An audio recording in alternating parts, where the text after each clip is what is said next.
I'd like to take a moment to discuss this impeachment debacle that is going on. And I will start off by saying that I am a left leaning moderate. I am not a hardcore lefty. I'm not a socialist. I am a moderate liberal. I'm currently watching the debate that is taking place in the House of Representatives on the articles of impeachment. And I'm looking directly at Representative Steve Shabbat. I hope I'm pronouncing that correctly, giving his 5 minute statement on what he feels this entire impeachment hearing process uh, comes down to, in his opinion. And he has unequivocally stated that the president was not given his right to due process, citing the Fourth, Fifth, and Sixth Amendments, that hearings were held in closed doors, and he wasn't allowed to put forth witnesses. Well, Mr. Shabbat, I would like to remind you that the rules of the impeachment process were drawn up by your colleagues when John Boehner was the House Majority Leader. You guys tend to forget that a lot. The other thing I would like to bring up is the entire process being behind closed doors. That's something else that was put into play by John Boehner, the Majority Leader at the time, and was voted on by the Republican majority. So these were rules your entire party had put forth and approved. So for you to sit and complain about it is kind of hypocritical.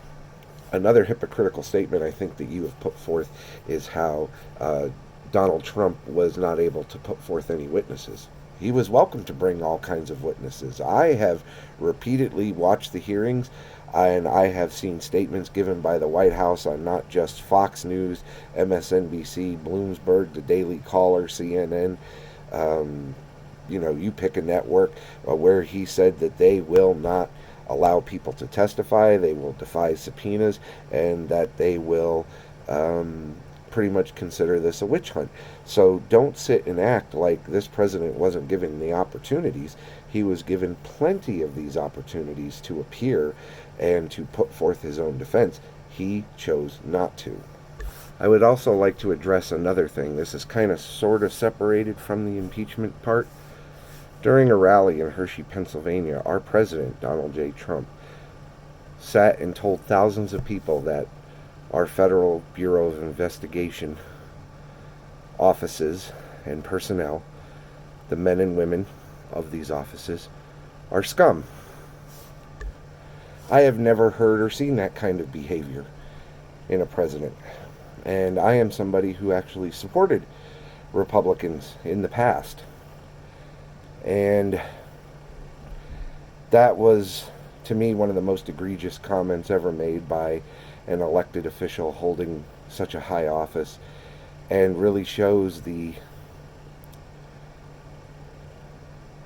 tenacity and the complete lack of respect that Donald Trump has for our democracy.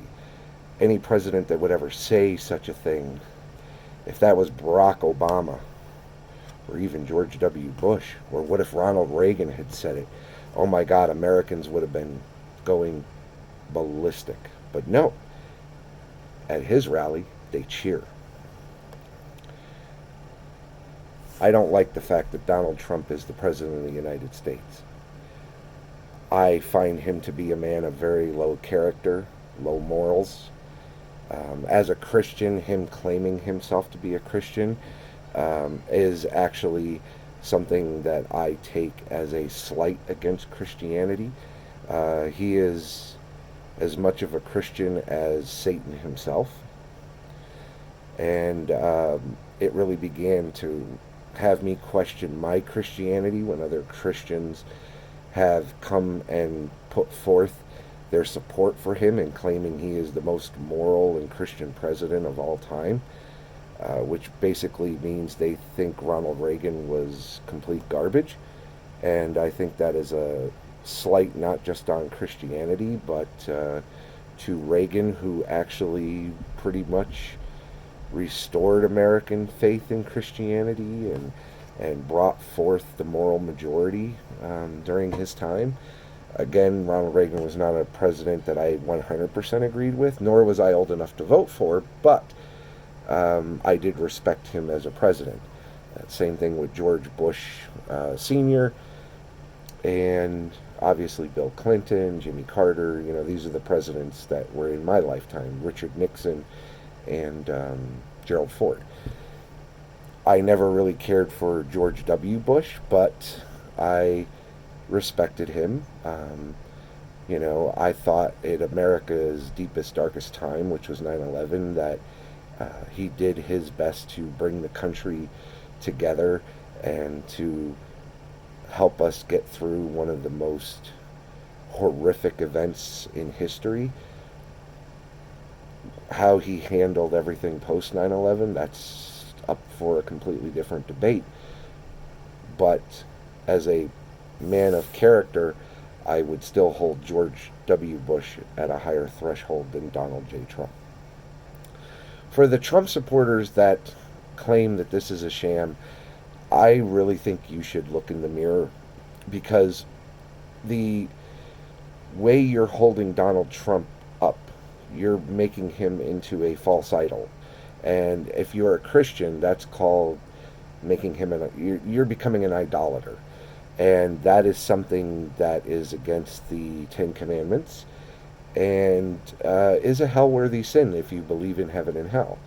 I am one of those Christians that do not really believe in the heaven and hell thing. I actually believe in the afterlife and reincarnation, but that's by my own choosing. But that's a whole nother subject and debate. But what I'm really commenting on here is the Republican line on how this impeachment process is taking place, and the so-called evidence. I'm sorry, you were giving the opportunities to ask questions. You were given the opportunities to encourage President Trump to bring his witnesses and to encourage him to submit the documentation that was being subpoenaed.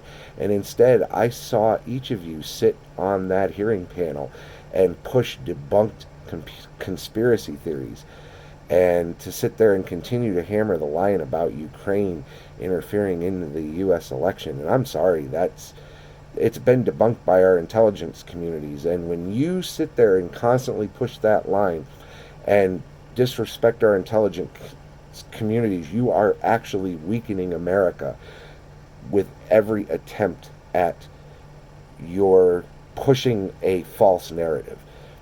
And you know who else did that? The Nazi Party.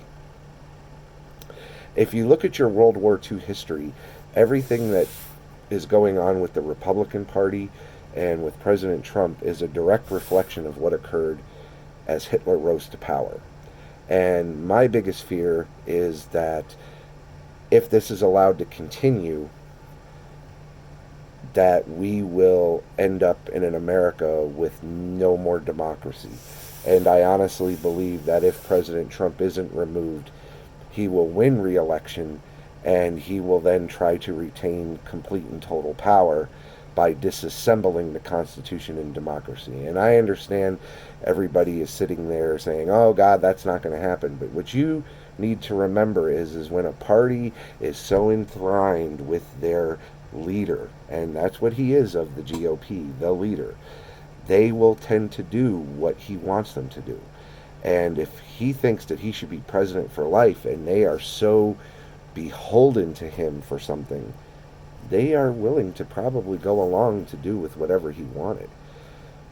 And that should concern you as an American.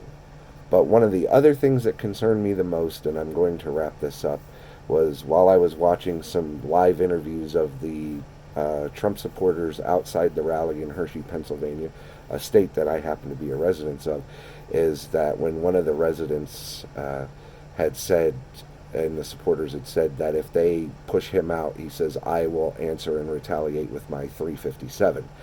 And I would like to address that individual and say that, sir, that type of talk, discussion, topic, and rhetoric has no place in America. And a threat like that, I think you should be brought up on charges of terroristic threats, which is a criminal statute in the state of Pennsylvania. because you are giving the ultimatum to the American people that you're willing to go above and beyond to start some kind of an incident should President Trump be removed from office. And that is not any type of topic that should be taking place. But for those who would like to have a civil war started, I say, if that's what you want, then bring it. But just remember that a civil war is not going to help anybody. The only people it helps are our enemies, who will find us weaker because we're fighting amongst ourselves instead of working to fix what is wrong with our country. Yes, the Democratic Party did forget a significant amount of individuals throughout the country, and I think that was one of their biggest flaws. Not worrying about the guy who lived in Middle America and the farmer who was struggling, and I think that's why a lot of those individuals flocked to Trump. But as you can see from his time in office, he hasn't lived up to his promises to those individuals either. In fact, during his time, he has caused more farms to go into bankruptcy. He has driven up tariffs between China and the United States to the point that consumer goods are starting to cost more that are brought in from China. And recently, which is a sign of a bad economy, is over 1,000 trucking companies have claimed bankruptcy in the last 39 days. And when those signs begin showing up on a daily basis, those are the signs that lead to a recession for our economy. But in closing, and I do want to wrap this up, is to say that don't just side with your party. Think about everything this man has done, the things he's said about our intelligence community, the way he has degraded the men and women, even of our armed forces, the way he has cast aside those who wanted to actually give him help. You also need to wake up to the amount of people who have resigned from his organization. He claims he fired them, but they have resigned, and why they have resigned. And a lot of them have said he is an existential threat to America, and that is worth gestating on. And as an American, to my other fellow Americans, I ask that you consider this when you're considering, is Donald Trump really guilty of abuse of power and obstruction of Congress? I believe he is guilty of obstruction of Congress due to his lack of complying with the subpoenas. I also believe he abused his power not just with the Ukraine aspect, but in other avenues throughout his term. And I really think that America needs to look at those incidences and really choose, is the amount of division occurring between us worth it to save the candidacy of one president, when I would assume if the GOP does survive the Trump presidency, they will have a much better, more grounded candidate that we can be proud of representing America, because I'm not proud that Donald Trump represents America.